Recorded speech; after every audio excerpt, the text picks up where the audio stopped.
বাংলাদেশের বিভিন্ন শিক্ষা প্রতিষ্ঠানে হোক স্কুল কলেজ কিংবা বিশ্ববিদ্যালয় আমরা একটি জিনিস লক্ষ্য করছি যে আমাদের যারা শিক্ষক রয়েছেন শিক্ষকদেরকে একটি বাধ্যতামূলক পদত্যাগ করানোর একটি ট্রেন্ড চালু হয়েছে।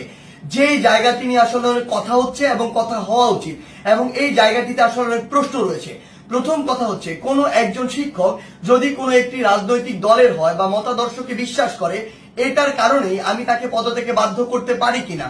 আবার আরেকটি কথা এখানে রয়েছে, সেটি হচ্ছে এই পদত্যাগ করানোর যে অথরাইজেশন এটি আমার আছে কিনা বা আমি এমন অথরিটি কিনা আইনসঙ্গত ভাবে এটি আমি করতে পারি কিনা। তার পূর্বে আমাদের বিশেষ কিছু প্রেক্ষাপটগুলো চিন্তা করতে হবে। আসলে আমরা আমাদের জায়গা থেকে যারা স্টুডেন্ট রয়েছে রানিং তারা অনেকে শুধু মনে করি যে আমরাই মনে হয় পদত্যাগ করাচ্ছি, কিন্তু আমরা জানি না এর পিছনে আসলে কি কি ঘটনা রয়েছে কিংবা কি কি প্রেক্ষাপট রয়েছে।